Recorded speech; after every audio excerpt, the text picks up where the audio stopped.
Okay,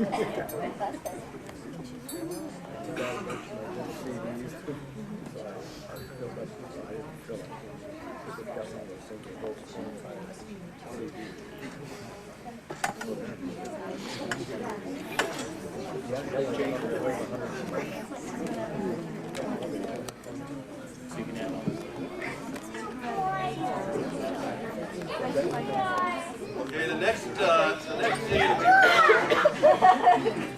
Eileen, the professional. You've been seeing the lovely mother and homemaker side of Eileen. Now let's take a look at the far side, Eileen's work world. We take you to the Puget Sound Naval Shipyard and Hospital, where Eileen is just starting to learn how to run the operation.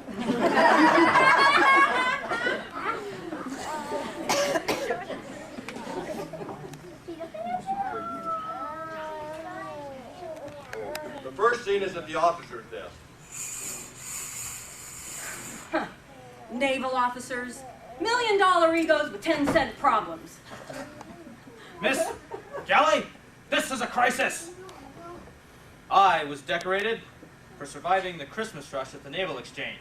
And the movers have wrinkled pretty ribbon on my metal. Lieutenant, the Navy lives by spit and polish. Polish the metal, spit on the ribbon, and press it between the pages of your Naval Officer's Guide, and it'll be good as new tomorrow. Thank you, Miss Gasney. I always knew there had to be a reason they gave me that book. You just know everything.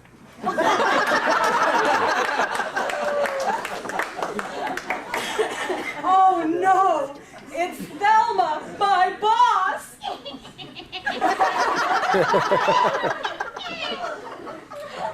Eileen! How many times have I told you that a real civil servant is not civil? Particularly to lieutenants. Now you have work to do. The hospital roof needs patching, and I have 137 forms that must be filled out in quintuplicate by 4 o'clock. See to it, and don't let me catch you wasting any time helping people!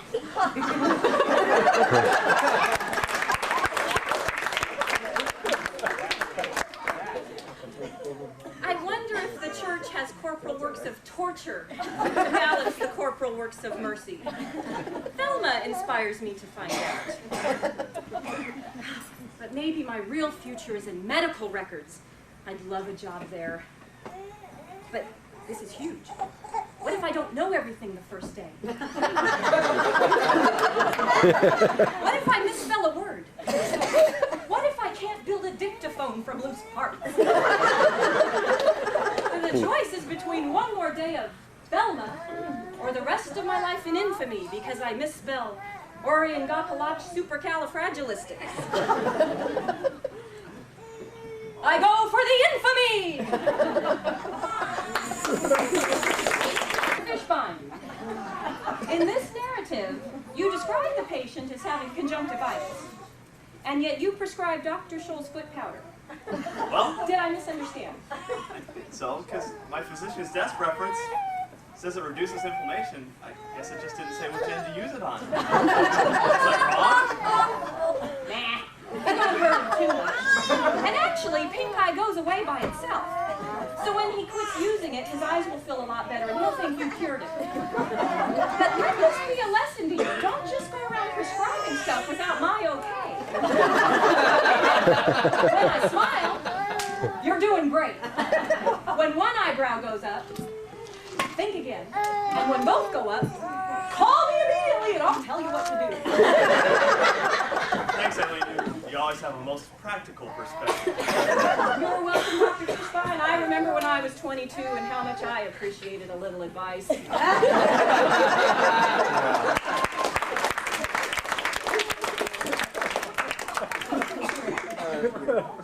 Oh, I have more lines. I do. This is good work, but a promotion would sure be nice. I can't think of a more restful, quiet place than the pathology lab. you know, maybe I should give it a shot. I've got to be such an old hand at this work thing that my new job jitters are merely life-threatening now. Not in the beginning when I knew they'd kill me.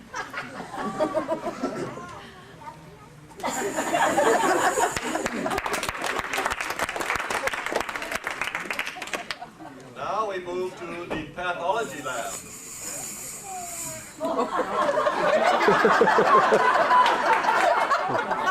Dr. Kawaguchi. Sammy, the lab technician, has been skating for weeks, and it's getting worse. I told him to shake up, or I'd have you make him eat his ice cream too fast. Eileen, Sammy's a good tech, but having a little personal trouble. So long as he doesn't harm the lab, I'll work with him. You kill him with kindness.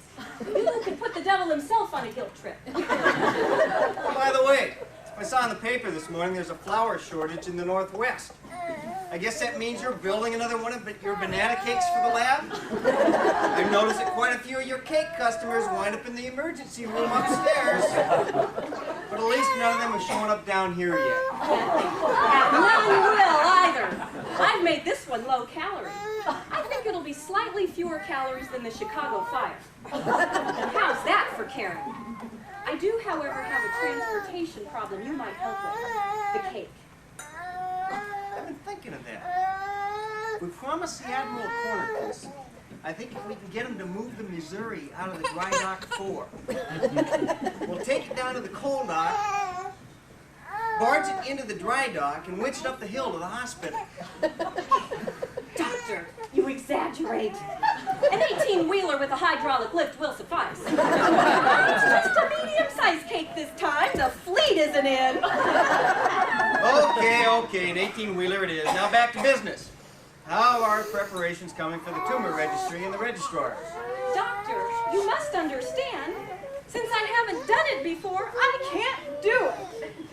There are lots of rules, big words, computers, just all sorts of things that must be done perfectly. I might make a mistake.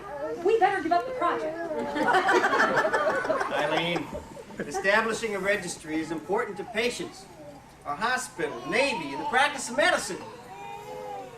You and the registry will be a focal point for regional cancer data needed for research. Without you as the mainspring of this project, we don't have a chance for certification during this millennium. Please, stay with it. How about if I stick to banana cakes? Now, do you want me to make you eat your ice cream too fast? Okay. Every time I get my life tranquil, I see another impossible goal. Here I am, 50-something, and have new job jitters as bad as ever. My major contribution to medical science will be to finally prove that acute chronic gastric distress is damned unpleasant and not debilitating.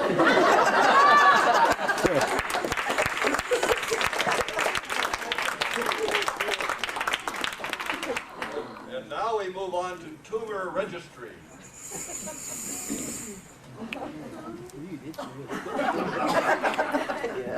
Mrs. Gaffney, I understand of the 7,533,372 IBM punch cards in the tumor registry that you wrinkled one. Do you have anything to say before I pronounce the sentence? Damn that card. I knew number 4,763,212 was no good. Let's get this kissy face over. I've got work to do. Let them eat cake. That's okay. They're all just amazing stories.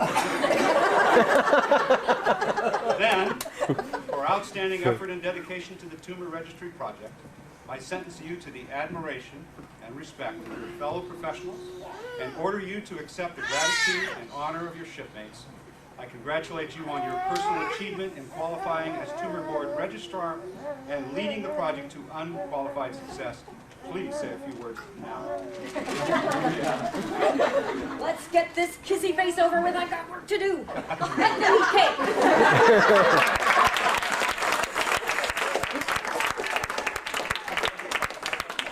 That seems like an interesting mix of Little Engine That Could, The Little Red Hen, and Mistress Flurry from Walt Kelly's Fogel.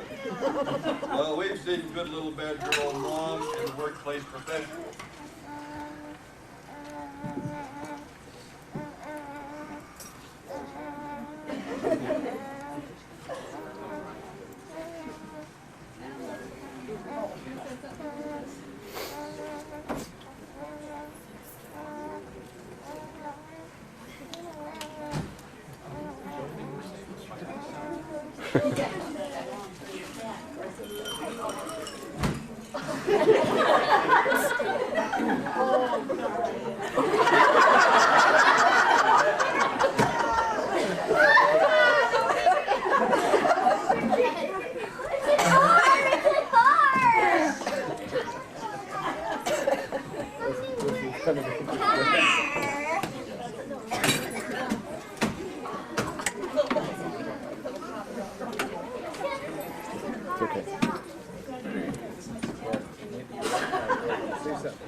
Eileen Leadfoot.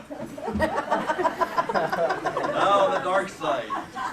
Not all Mom G's bruises, brushes with the law have been secondhand to their boys.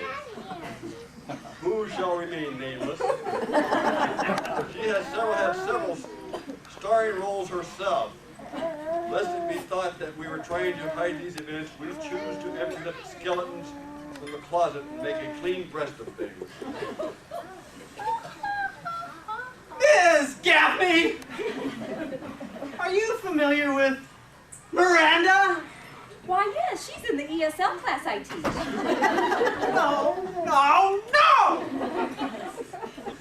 I mean your rights to an attorney. Sonny, having rights to an attorney is like having rights to hemorrhoids. I'll take care of myself. Now, speak up. Time's a-wasting. Ms. Gaffney, while you're an otherwise exemplary citizen, you seem to have a need for speed. Motor vehicles, that is. Not all of the events on your rap sheet are actionable, but all are indicative of a desire for go fast. In 1931, you were observed operating a motor vehicle full of teenagers in a reckless fashion. You were not apprehended because officers couldn't catch you. Well, there were rumors of a party in Freud, and I had to get us there. I borrowed a car, taught myself to drive, and did. But it wasn't time for formalities. Life was happening, and I wasn't going to miss it. I see. Marriage, War II, gas rationing deprived you of your opportunity, but in the 50s, you reappeared as Leadfoot.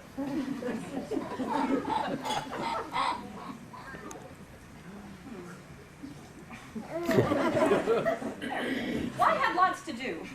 If you ever took geometry, you know that the shortest distance between 2 points is a straight line.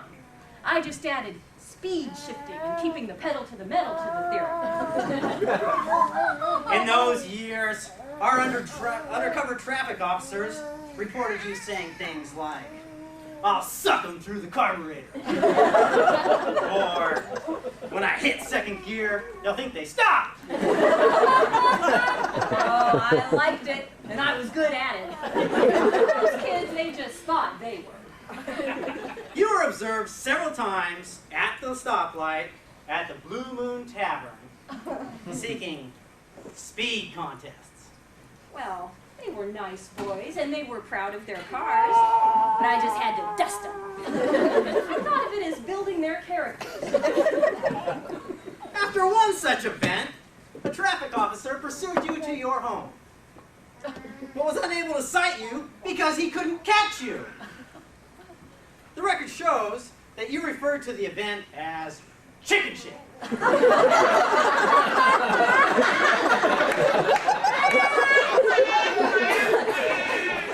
Well, the record must be an error because I am a lady, and ladies can't say chicken shit.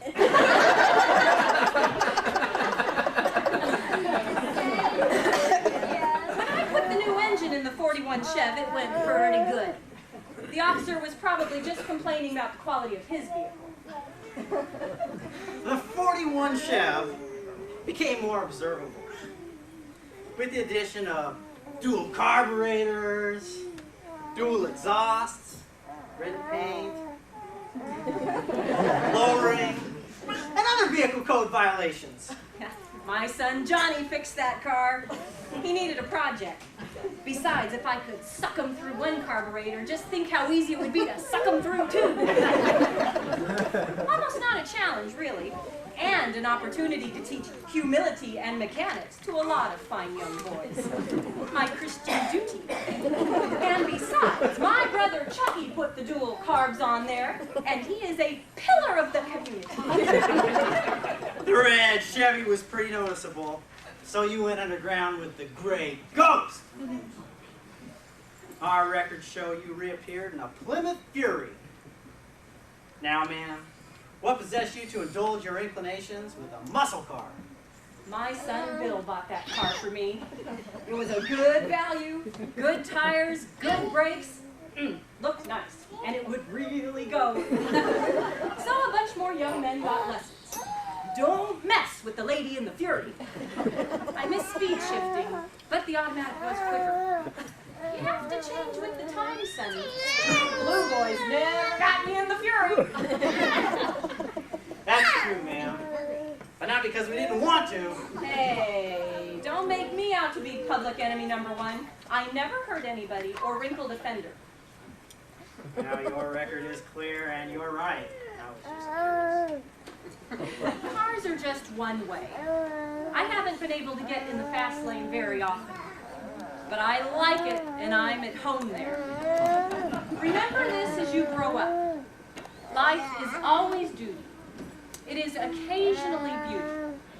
You have to bring your own fun.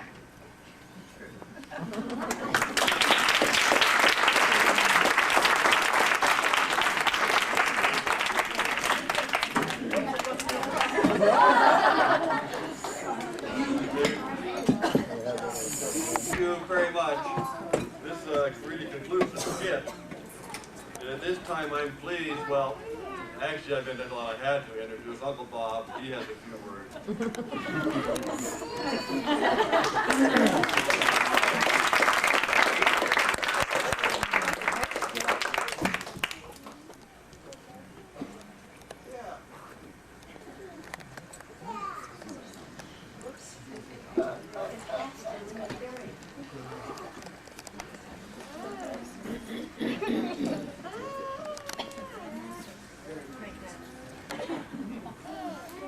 Leading from its inception, we've been trying to find ways to avoid my guess is many would wish to take beside when at big. But, philosopher will know, as frequently told me, wishing wouldn't.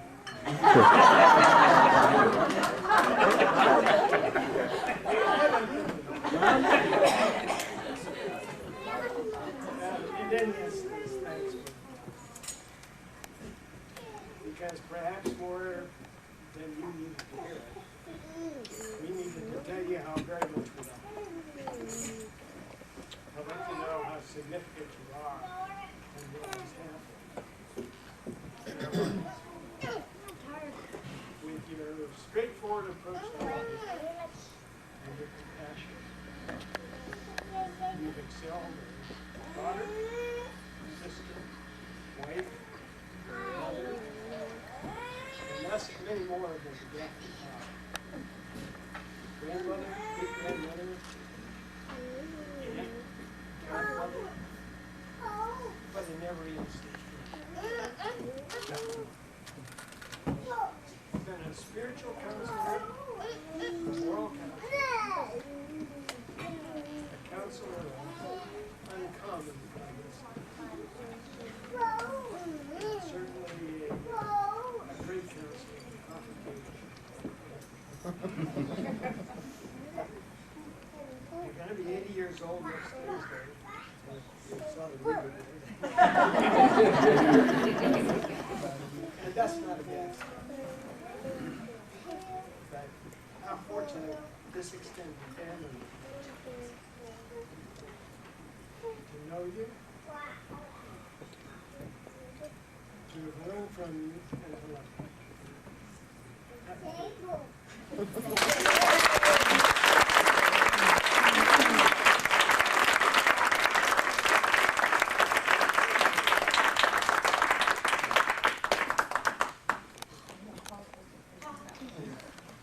Oh. Well, let's thank the players one more time for a great job.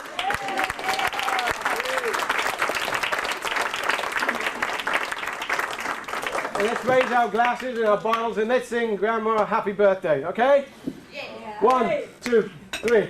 Happy birthday to you. Happy birthday to you. Happy birthday, dear Grandma. Happy birthday to you.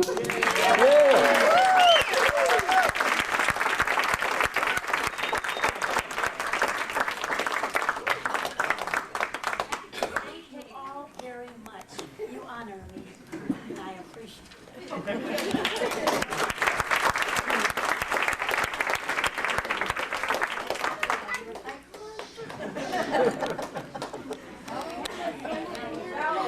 Let there be cake.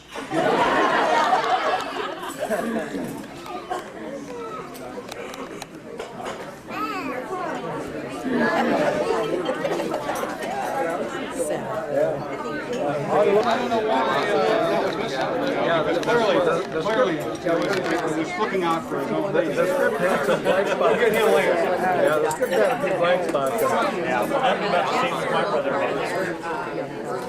Right. That hill was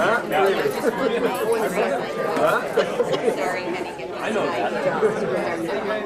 well, maybe when old Fat Boy turns big 6-0, we'll fix him up.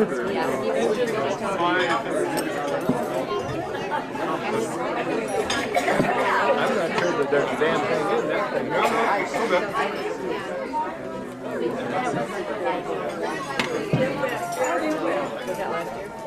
Where'd you find coffee? Hey, how are you doing? Pretty good. Jack? Yourself? Yeah. Yeah, Bill. How's it going? Oh, it's going. That's Keeping about after it, huh? Yeah, barely. Yeah, you make it through this weather and shit okay? Pretty tough, huh? Again, barely. Yeah. I've got a Blazer, but it's been out of four-wheel drive for a Oh, long no. time. You know? What happened? The transfer case crap out, or? No, a poorly installed U-joint blew apart. Yeah. Took out the oil pan and Oh, man. broke the yoke on both sides of the Oh, wow. thing. What a So mess. So the whole rig's down, huh? yeah, not really. Got it back. It's running. What a mess. But only two wheels. Yeah. And I couldn't go out and have fun. No, I know. You like to squirrel around. Yeah. Me too. You still living in town here, huh? Yeah, by Brownsville. Okay.